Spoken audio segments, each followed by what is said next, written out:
যদি মনটোৱে আপোনাৰ নিৰ্দেশ অনুসৰি চলে তেন্তে আপুনি উদ্বিগ্নতাৰ সৃষ্টি কৰিবনে? মাত্ৰ এই সহজ সাধনাটো আপোনালোক সকলোৱে কৰক। যদি আপুনি আন কোনো ধৰণৰ যোগ অভ্যাস কৰিব নোৱাৰে তেন্তে ইমানখিনি অন্তত আপুনি কৰিব পাৰে, নহয়নে? আপুনি দেখিব আপোনাৰ আধাখিনি উদ্বিগ্নতা ঠিক হ'বলৈ আৰম্ভ কৰিছে। কাৰণ মূলতঃ সংঘাতটো হ'ল আপোনাৰ ভিতৰত দুটা মাত্ৰা আছে।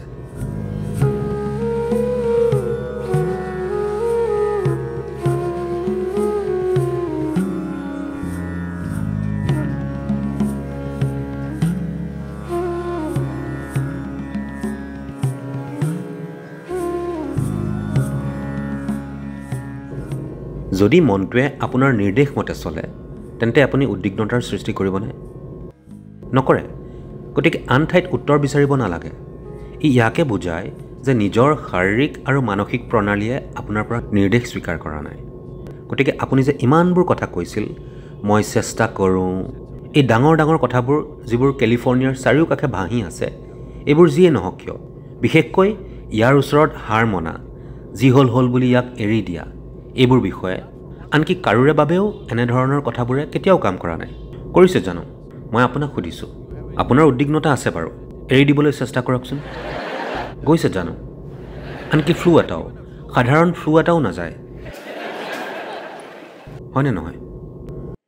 সাধাৰণ চৰ্দিটোও নাযায়। আপুনি কওক যাওক, যায় নেকি?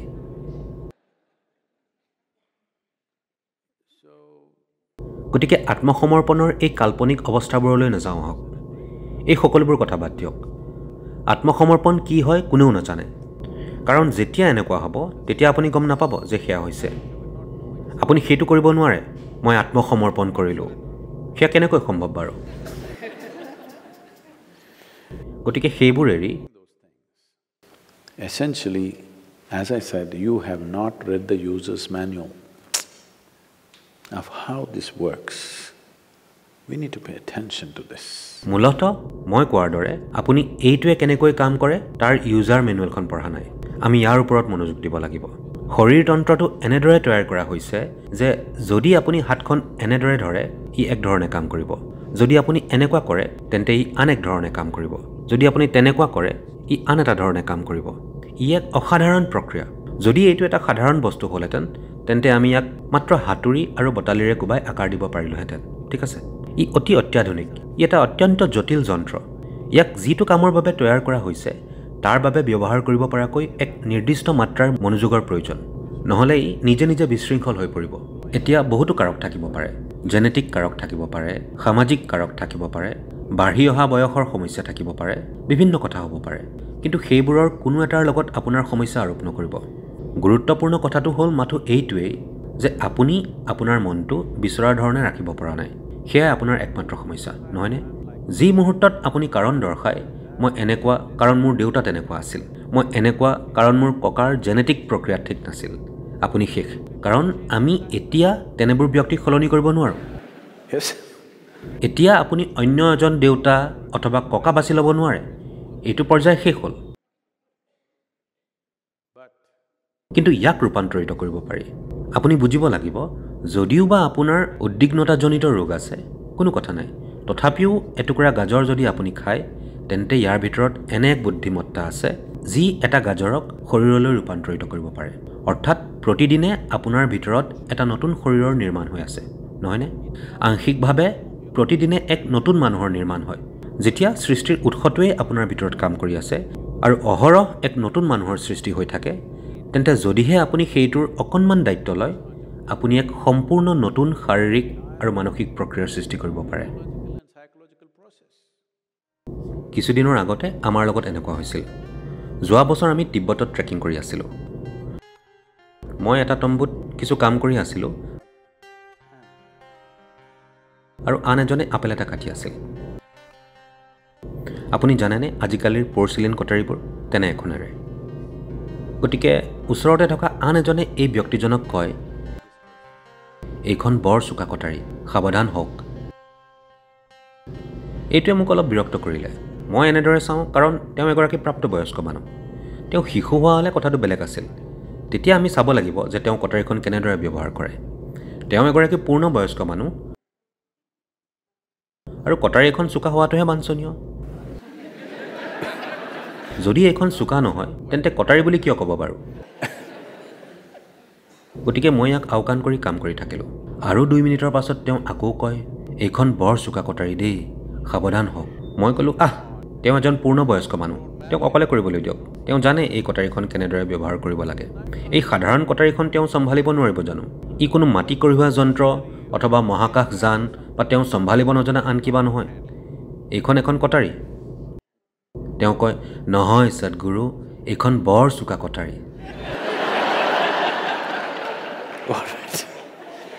ঠিক আছে আৰু মই যি কৰি আছিলোঁ তাকে কৰিবলৈ ল'লোঁ আৰু 2 মিনিটৰ পাছত তেওঁক ফুচফুচাই কয় অনুগ্ৰহ কৰি সাৱধান হ'ব অতি চোকা আৰু 2 মিনিটৰ পাছত তেওঁৰ আঙুলিটো কাটে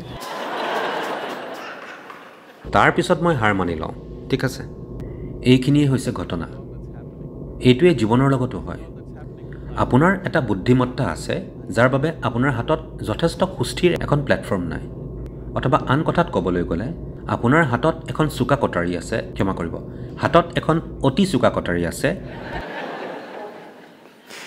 কিন্তু আপোনাৰ হাতখন স্থিৰ নহয় but your hand is not steady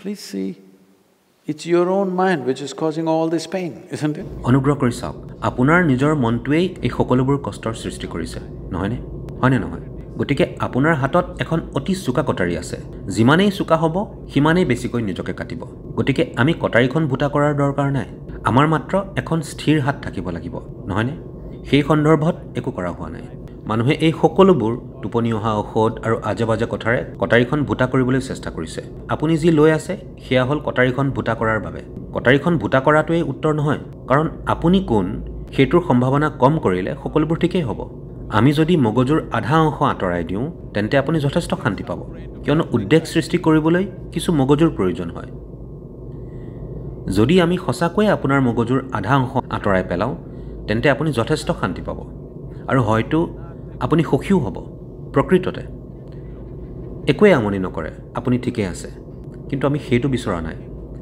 মানুহে যি বিচাৰিছে সেয়া হ'ল কোনোবা নহয় কোনোবা প্ৰকাৰে সীমাহীন হৈ পৰা আৰু যদি এনেকুৱা হ'ব লাগে তেন্তে আপুনি এখন স্থিৰ প্লেটফৰ্ম সৃষ্টি কৰিব লাগিব কটাৰীখন কাঢ়ি নিয়াৰ প্ৰয়োজন নাই কটাৰীখন ভুটা কৰাৰো প্ৰয়োজন নাই মাথো কথাটো হ'ল হাতখন স্থিৰ কৰি ৰখাৰ প্ৰয়োজন আছে নহয়নে কোনো প্ৰক্ৰিয়া কৰিব নালাগে